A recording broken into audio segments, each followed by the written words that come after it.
Salut camarades, aujourd'hui on va parler de la stratégie Wyckoff. Alors pourquoi est-ce que moi j'ai choisi Wyckoff? J'utilise Wyckoff au quotidien et grâce à Wyckoff je peux avoir de très bons points d'entrée et ceci vous aurez la même chose peu importe comment vous tradez, peu importe la stratégie de trading que vous utilisez. Alors grâce à Wyckoff vous allez également mieux comprendre le marché, vous allez mieux comprendre les zones d'accumulation, les zones de distribution et par là même éviter de vous faire stopper par le composite même. Les mains fortes du marché manipulent constamment le marché. Si vous comprenez la structure, les structures de Wyckoff, si vous comprenez bien le fonctionnement de la stratégie de Wyckoff, vous allez donc pouvoir éviter de vous faire stopper, de vous faire liquider sur le marché. Vous aurez donc de meilleurs points d'entrée et vous allez pouvoir aller en phase avec le composite même pour vraiment choper de vraies accélérations et éviter les bruits sur le marché. OK. Donc, pour ceux qui ne connaissent pas encore Wyckoff, pour ceux qui vont découvrir Wyckoff à travers cette vidéo, c'est qui Wyckoff? De son vrai nom, Richard Daniel Wyckoff, il fait partie des 5 titans aux côtés de Dow, de Graham, d'Elliott, de Merlin. C'est un financier qui a découvert, ou plutôt, qui s'est frotté à la finance alors très tôt dans son enfance, je dirais littéralement à 15 ans. Wyckoff avait déjà commencé à se frotter à la finance. Et donc, il va codifier les stratégies de trading utilisées par les grandes institutions, par les grands traders. On parle ici de Justin Livermore et bien d'autres. Donc, Wyckoff a donc développé une stratégie de trading qui permet de pouvoir mieux comprendre les marchés financiers. Je vais vous développer cette stratégie et j'espère que vous allez bien écouter cette vidéo.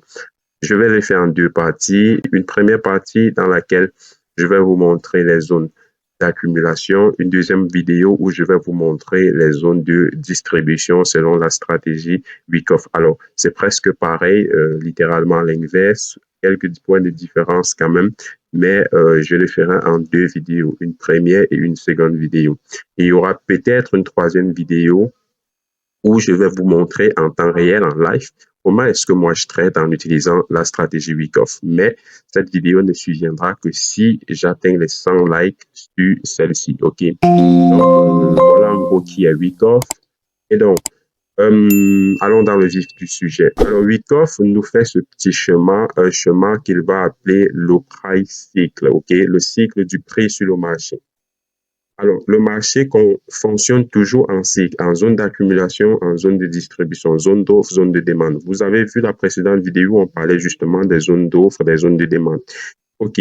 Dans le marché Wyckoff, on a par exemple ici une première zone qui est la zone d'accumulation. Le prix vient accumuler ici.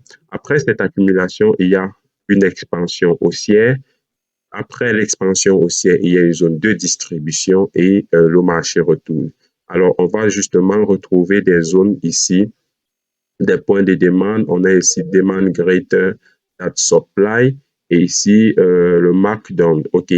Donc, là, les investisseurs sont encore friands. Ils achètent, ils achètent, ils achètent. Et ici, on atteint une zone d'offre. Après la zone d'offre, on commence à distribuer, le marché distribue pour recommencer à chuter. Cette chute peut être une correction baissière avant un autre mouvement haussier, mais quoi qu'il en soit, le marché continue de fonctionner ici en zone d'offre et zone de demande, allant d'une zone d'offre à une zone de demande, d'une zone de demande à une zone d'offre, et ainsi de suite. Donc, ce schéma est littéralement simple. Je vous demanderai de ne pas vous compliquer la vie avec ce schéma. Tout ce que vous avez à retenir ici, c'est que le marché va de zone d'accumulation à zone de distribution avec des phases d'accélération. Et donc, on va zoomer dans ces zones d'accumulation et dans ces zones de distribution pour essayer de savoir exactement à quel moment est-ce qu'on peut prendre position pour avoir le meilleur profit sur le marché. Alors par là, je tiens à préciser une chose, c'est que la stratégie de Wyckoff ne vous dira pas si vous allez, ne vous dira pas réellement si vous allez acheter ou vendre. Vous devez déjà avoir votre biais directionnel en tête, que ce soit vous cherchez peut-être des mouvements haussiers, vous cherchez peut-être un mouvement baissier, vous cherchez à shorter, vous cherchez à acheter. Et là, Wyckoff vous servira donc à savoir à quel moment exactement shorter ou acheter sur le marché. C'est pourquoi je vous ai dit que Wyckoff vous permettra d'avoir de très bons points d'entrée avec des risques to reward de malade. On continue. Alors là, c'est le premier schéma. On va d'abord prendre ce schéma-ci. C'est le premier schéma de Wyckoff. Nous parlons ici du schéma d'accumulation selon Wyckoff. OK. Il y a plusieurs phases. Déjà, il y a quatre phases. La première phase, la deuxième, la troisième, la quatrième, la cinquième. Il y a donc cinq phases chez Wyckoff. OK. Il y a cinq phases. Et chacune de ces phases a différents mouvements et différents éléments qu'il faudra observer. Je vais tout d'abord vous montrer la théorie de Wyckoff. Par la suite, je vous montrerai comment simplifier tout ceci pour ne pas avoir à retenir un schéma ultra compliqué, ultra complexe. OK? Donc, on a donc cinq phases et ce qui nous intéresse, ce qui va donc initier, c'est la phase A. Donc, qu'est-ce qui se passe dans la phase A? Dans la phase A, on a principalement quatre mouvements. OK? On a ce premier mouvement qui est le primary supply, qui est le premier support. Ensuite, on va avoir le selling climax ici, qui va être le plus bas en fait du mouvement baissier. Donc, il y a eu un mouvement baissier, notamment avec des plus hauts, des plus bas, des plus hauts, des plus bas et tout. Et là, au sell climax, comme son nom l'indique, la vente maximale, il n'y a plus de mouvement baissier qui peut être continué. Et là, à ce niveau, il n'y a plus suffisamment d'offres. Il y a littéralement plus d'offres au selling climax. Ce qui va causer un petit mouvement haussier qu'on va appeler l'automatic rally. L'automatic rally va donc aller chercher en haut un peu plus de liquidité au niveau de l'offre pour revenir tester ici ce qu'on va appeler le second retest. Lorsque la phase A été validée avec ces quatre mouvements, c'est-à-dire le premier support, la vente maximale, le retour pour le bas avec l'automatic rally et puis le second retest. À ce moment-là, on peut déjà constater qu'on est effectivement entré dans le cycle de Wyckoff. Si ces mouvements-ci ne sont pas validés, c'est qu'on n'est pas entré dans le cycle de Wyckoff. Je vous prends un exemple simple à ce niveau. Si par exemple à ce niveau, le second retest vient casser plus bas ici, pour se retrouver littéralement un peu plus bas. Après le selling climax, on a l'automatic rally, on a le second retest. Si par exemple ici, le second retest vient casser le niveau du sell climax pour se retrouver un peu plus bas, vous êtes d'accord avec moi qu'on sera plus sur une continuation baissière que sur une phase de Wyckoff. Donc, il est de nature, il est de tradition que ce mouvement baissier-ci revienne clôturer légèrement plus haut. Et là, on aura une cassure à la hausse, pas forcément une cassure, on peut revenir au même niveau ici. Ensuite, on aura le second retest, un autre second retest qui va déjà être en train de valider la phase B. Je vous ai dit, après ces quatre mouvements, on a fini la phase A, on entre dans la phase B. Et là, qu'est-ce qu'on constate? On a cassé en haut, on casse en bas, on forme ici des lignes du semaine. OK? On forme ici des lignes du semaine, mais ce mouvement n'est pas nécessairement correct, ne sera pas identique comme ça parce que je vous ai dit, je vous parle ici de mon expérience en utilisant Wyckoff et je vous dis là réellement ce qui marche, ce qui ne marche pas.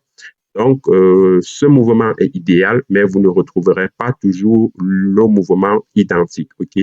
On peut revenir ici au même niveau, tout comme ici au second retest, on peut juste venir placer ici, pas légèrement haut comme ça. L'idéal, c'est que ce soit un peu plus haut, mais on peut revenir net au niveau du selling climax et revenir net ici au niveau de l'automatic rally. Et là, qu'est-ce qui se passe? On revient ici commencer à former un niveau de second retest qui casse le précédent mouvement, qui casse également le selling climax. Et là, qu'est-ce qui se passe? On a liquidé tous les opérateurs qui se sont positionnés ici. On liquide littéralement tous les opérateurs qui se sont positionnés ici. On recommence à former des plus hauts. On revient retester cette zone. On revient ici et on a le sprint.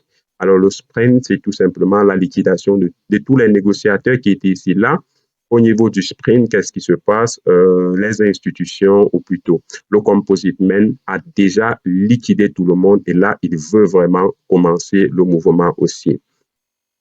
Donc, après le sprint, qu'est-ce qui se passe? Après le sprint ici, il va recommencer à former des plus hauts. Et au cours de la formation de ces plus hauts, il y a différents mouvements qui vont se passer. On aura par exemple ici des tests.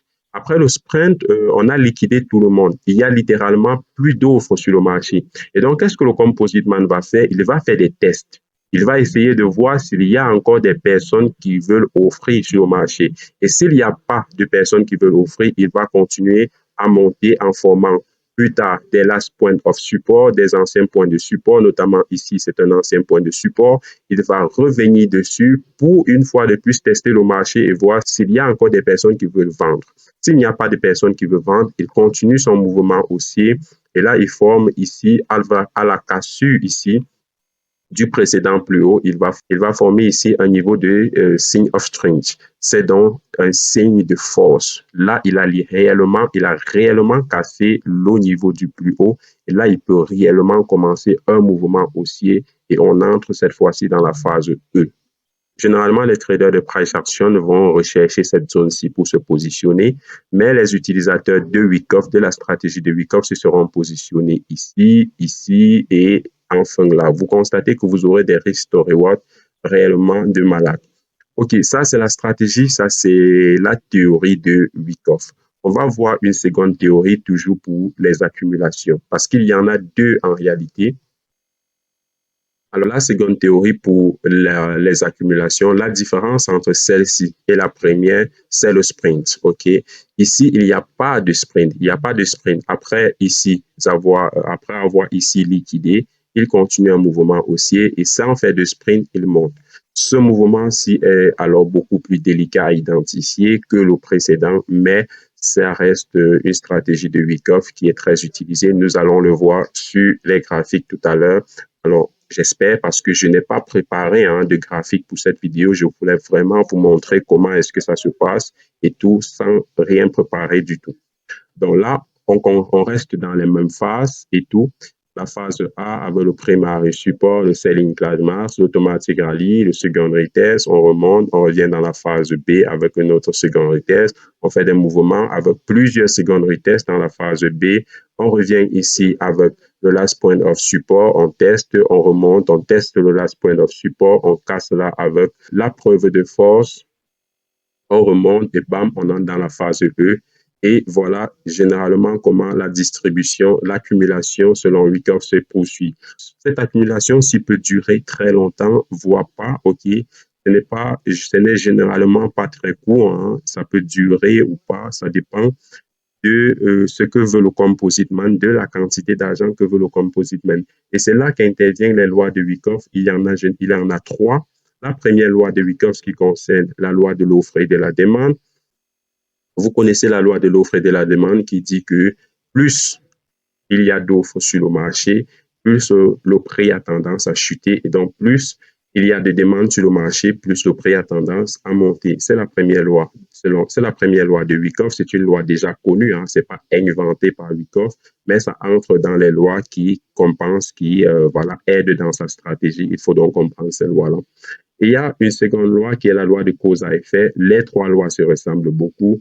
La loi de cause à effet. Donc, la loi de cause à effet est assez simple. Quelle est la cause au niveau fondamental? Lorsque vous faites votre analyse fondamentale, qu'est-ce que vous avez? Et donc, qu'est-ce qui peut se passer sur le marché? Lorsque vous avez cette cause, vous pouvez rechercher un effet puissant. Et il y a enfin la troisième loi qui est la loi de l'effort et du résultat. Quel est l'effort fourni et donc quel sera le résultat? Des lois très simples qui disent globalement la même chose, mais selon les contextes différents.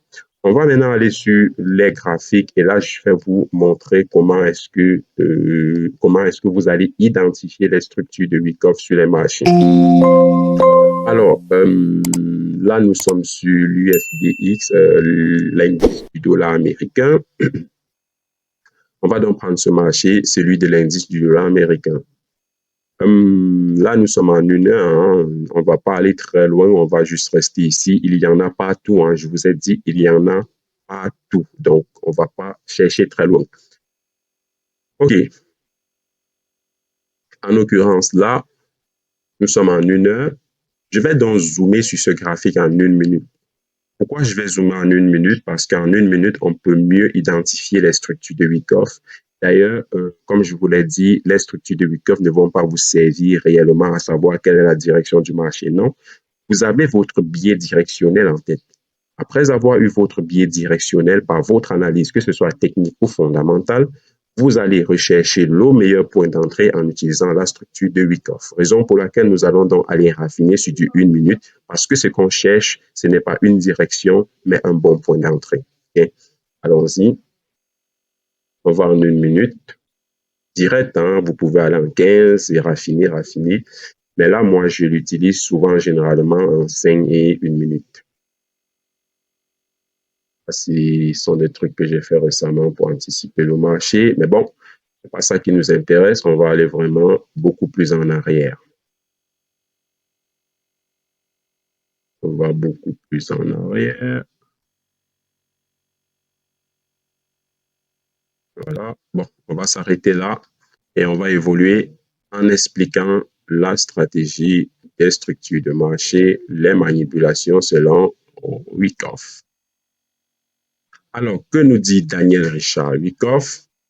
Nous sommes ici sur un mouvement baissier, comme vous pouvez le constater ici. Nous sommes sur une accélération baissière, comme ça. Je vais dessiner ça pour que ça soit beaucoup plus clair. Nous sommes sur une accélération baissière. Là, on vient ici faire notre primary support, on remonte, sell climax, on remonte, automatique rallye, on stop là. Et là, à ce niveau, qu'est-ce qui se passe? On revient ici, second retest. Et là, à ce niveau, selon la loi de Wyckoff, on peut déjà avoir, non, même pas on peut, on a déjà l'eau plus haut et l'eau plus bas de notre couloir Wyckoff. On a déjà le plus haut, on a déjà le plus haut et le plus bas du couloir Wyckoff. Voilà. Donc, les liquidations, les plus fortes liquidations se feront sur le plus bas de ce couloir Wyckoff, sur les plus hauts de ce couloir Wyckoff. On va prolonger le couloir. Voilà.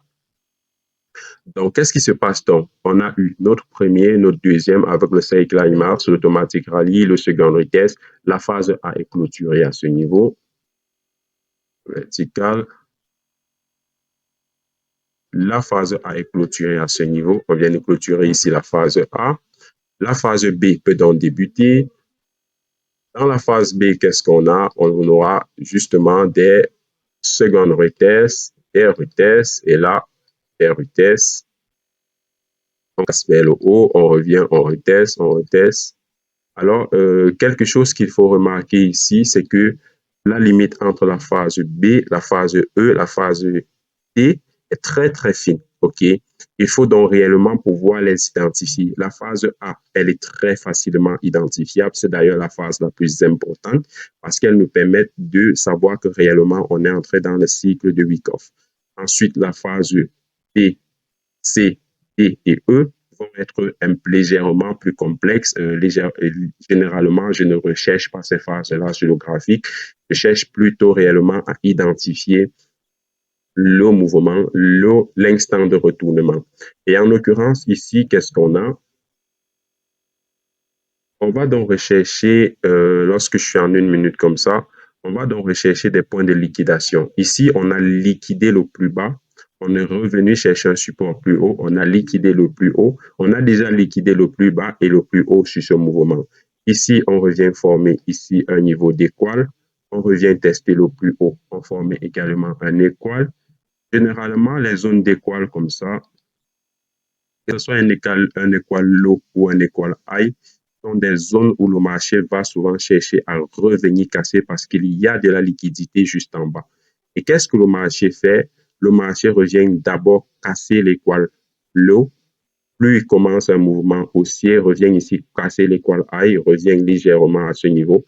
Et là, on aurait pu prendre position. Où est-ce qu'on aurait pu prendre position ici? Parce que, premièrement, on recherchait un mouvement haussier. OK? Premièrement, on recherchait un mouvement haussier. Et qu'est-ce qui s'est passé là? On a liquidé la vente. On a liquidé du point de vente. Toute la vente a été liquidée à l'exception de cette étoile. À l'exception de cette étoile-ci. Et là, qu'est-ce qui se passe? On a 3 mouvements intéressants ici. Un premier mouvement haussier, une correction baissière qui revient prendre un pullback, Si vous vous souvenez, on a parlé du last point of support. C'est le dernier point de support ici. Le marché revient sur le dernier point de support. Et là, qu'est-ce qu'on se dit? On est déjà dans la phase D. Si le marché commence à revenir sur le deuxième point de support, on est dans la phase D. Et qu'est-ce qu'on fait? On attend de voir s'il y aura un second last point of support. Et là, effectivement, il y a un second last point of support ici. Et là, on peut prendre position.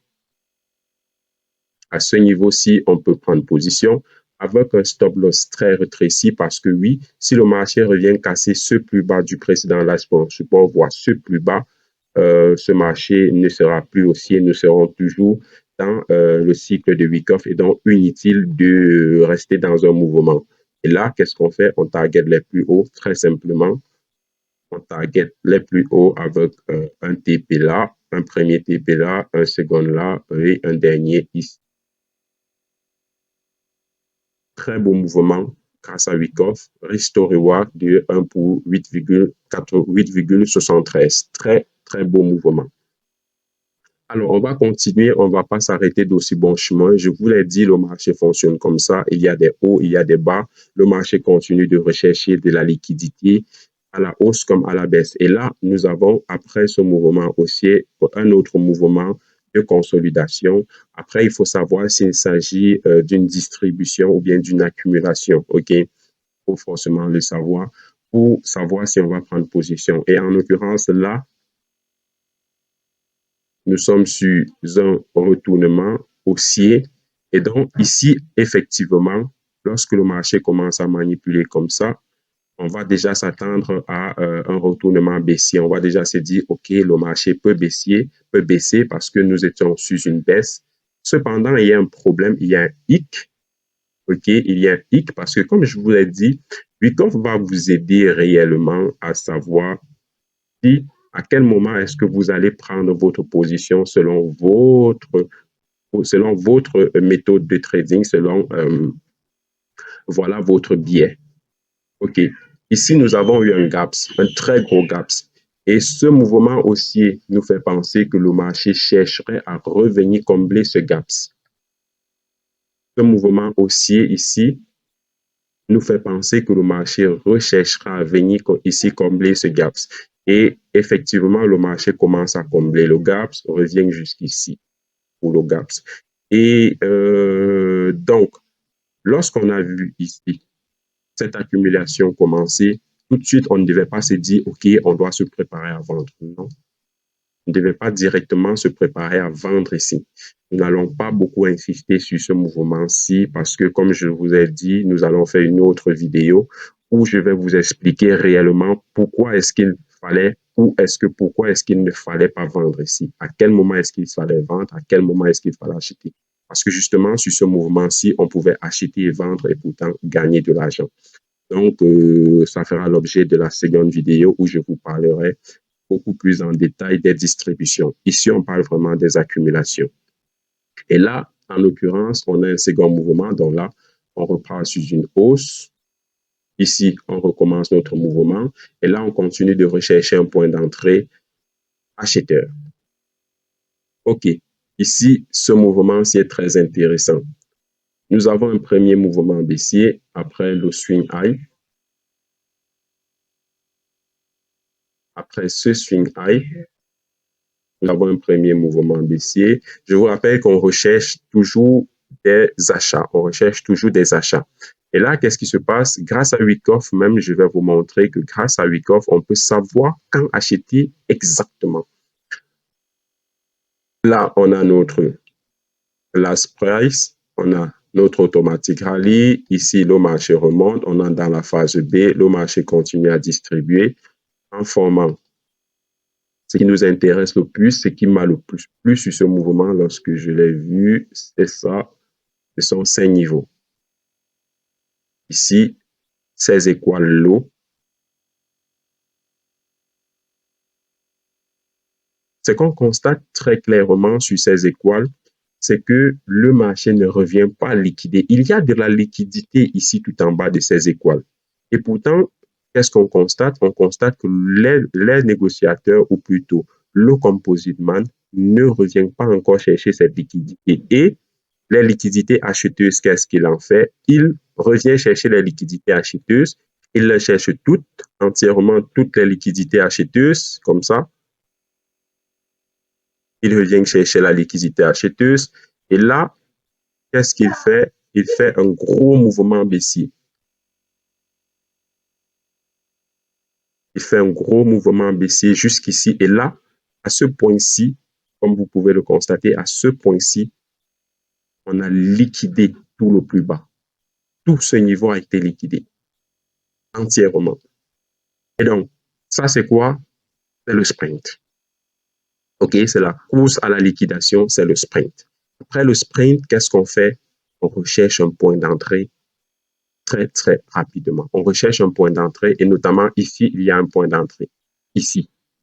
Avec qu'est-ce qu'il y a ici qui nous fait penser qu'il y a un point d'entrée? Le last point of support, l'ancien point de support.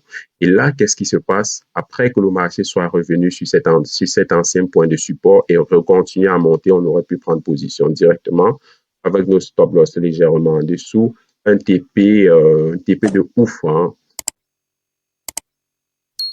Voilà. Nous aurions pris un très beau mouvement, très beau trade ici et une continuation haussière. Et vous allez constater que le marché continue à faire pareil. Le marché continue à revenir, cassant toujours les plus hauts à chaque fois. Et là, nous avions eu ici la formation d'un étoile. Le marché est revenu chercher de la liquidité plus bas et bam. Du sprint encore une fois ici. On peut zoomer ce mouvement-ci en un temps beaucoup plus inférieur, du 15 secondes par exemple, pour rechercher l'accumulation, la distribution, bref, ce qui s'est passé ici avant ce sprint et pouvoir choper ce mouvement. Mais voilà, pas besoin d'aller plus bas avec toutes les explications qu'on vient de donner concernant la méthode Wyckoff sur l'utilisation notamment des accumulations. Je pense que ces deux exemples sont largement suffisants pour très bien comprendre la stratégie de Wyckoff et comment l'utiliser. Quoi qu'il en soit, je vous laisse me mettre en commentaire s'il y a encore des points que vous ne comprenez pas. S'il y a des points sur la stratégie Wyckoff que vous voulez qu'on développe davantage, il y aura une prochaine vidéo où on va parler des distributions. Je pourrais revenir sur les accumulations pour vous parler de ce que vous n'avez pas compris et donc faire une vidéo vraiment masterclass. Sinon, bah, je pense que je vous ai dit l'essentiel. Et comme je vous l'ai dit, si cette vidéo prend les 100 likes, je ferai une vidéo live où je vous montrerai en live comment est-ce que j'utilise la stratégie Wyckoff pour mon trading. Et donc, on va donc se quitter sur cette note positive. Je vous demande de rejoindre la communauté Bourse Sympa sur Telegram, sur Discord. Vous aurez tous les liens en description. Je mettrai également en descriptif de cette vidéo, bonus pour ceux qui ont regardé la vidéo jusqu'à la fin, un lien vers un cours sur la stratégie Wyckoff. Allez lire si vous êtes passionné de lecture. Quoi qu'il en soit, je reviendrai dessus avec la prochaine vidéo. Sur ce, on se quitte, camarades. Bonne journée, bonne soirée. Portez-vous bien, que Dieu vous garde.